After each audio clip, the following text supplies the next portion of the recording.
Bonjour. Comment garder le moral dans votre recherche d'emploi? En effet, les semaines passent, les mois passent, vous avez parfois très peu de rendez-vous, vous avez des retours contradictoires, un jour vous êtes trop qualifié, le lendemain pas assez, et à un moment on a tendance à perdre le moral. Dans cette vidéo, je vais vous montrer 7 astuces pour garder un bon moral dans votre recherche d'emploi. En effet, souvent à un moment on a le sentiment d'être inutile et puis on perd un petit peu le fil. Ces astuces peuvent vous aider à vous reconcentrer sur votre objectif. Premier point, revoyez votre CV. Souvent, quand ça coince, le CV peut être le coupable. Donc, par exemple, ne mettez pas votre âge sur le CV.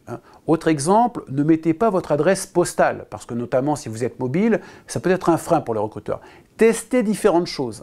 L'idée, c'est que le CV ne doit pas être un document statique, c'est plutôt quelque chose qui va évoluer. Et donc, si votre CV ne récolte pas de rendez-vous, changez de formule, changez de présentation pour essayer de faire bouger les choses.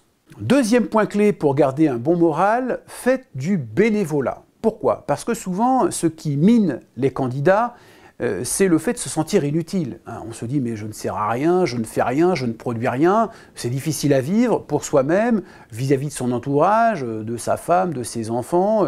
Et donc on se sent inutile. Le fait de faire du bénévolat, ne serait-ce que quelques heures, alors ça peut être aider des enfants en situation d'échec scolaire, ça peut être être actif dans le cadre d'une association caritative, ça redonne un sens. Et par ailleurs, ça pourrait être un sujet de discussion lors de l'entretien. On va vous demander qu'avez-vous fait durant votre chômage, vous pourrez dire, écoutez, j'ai fait ma recherche d'emploi, je me suis formé, etc. Mais je me suis également investi dans une association dont le but est de venir en aide aux enfants handicapés. Vous voyez le principe? Le fait de faire du bénévolat fait que, je dirais, ça redore votre estime de vous-même, puisque vous vous sentez utile à la société, vous faites quelque chose, vous contribuez. Troisième point, revoyez votre façon de vous présenter. Par exemple, si vous faites une présentation chronologique, allez vers une présentation qui va mettre en valeur vos compétences. Et si vous avez déjà une présentation par compétences, essayez de varier un petit peu la place des blocs, de varier les exemples, je dirais, pour élargir votre palette. Le principe, c'est que vous aurez par exemple une structure de présentation autour de 3 compétences, et vous pourrez, en fonction des interlocuteurs, faire varier les choses. Vous aurez donc une structure de base, par exemple autour de 3 piliers, avec différents cubes que vous pourrez utiliser en fonction de votre interlocuteur. Au global, vous aurez plus de souplesse pour répondre précisément aux demandes du recruteur. Quatrième point, pour garder le moral durant votre recherche d'emploi, faites du sport. En effet, quand on n'a pas de travail, on a tendance à se laisser aller, on n'a plus de rythme, et le fait de faire du sport vous remet dans une dynamique.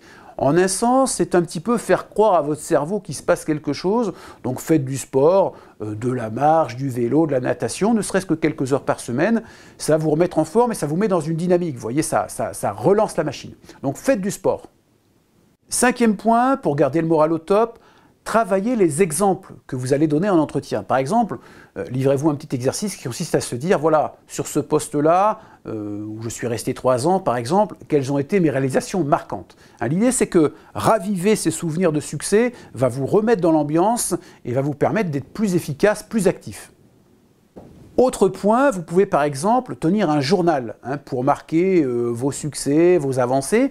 Des études scientifiques ont montré que les personnes qui tenaient des journaux intimes ou qui prenaient des notes sur telle ou telle phase de leur vie, eh bien, avec ce recul, c'est quelque chose qui les motivait parce qu'ils se voyaient progresser. Et en particulier, quand ils relisent les bons passages ou les passages où ils ont eu des succès, ça les remet dans l'ambiance. Donc un journal, c'est quelque chose qui peut vous aider à garder un bon moral.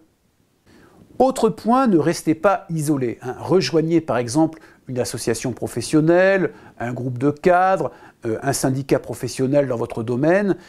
Alors pas forcément dans l'objectif de trouver du travail tout de suite, même si ça peut servir. Non, l'idée c'est de voir du monde, de se mettre dans une dynamique pour effectivement rester en prise avec le marché du travail.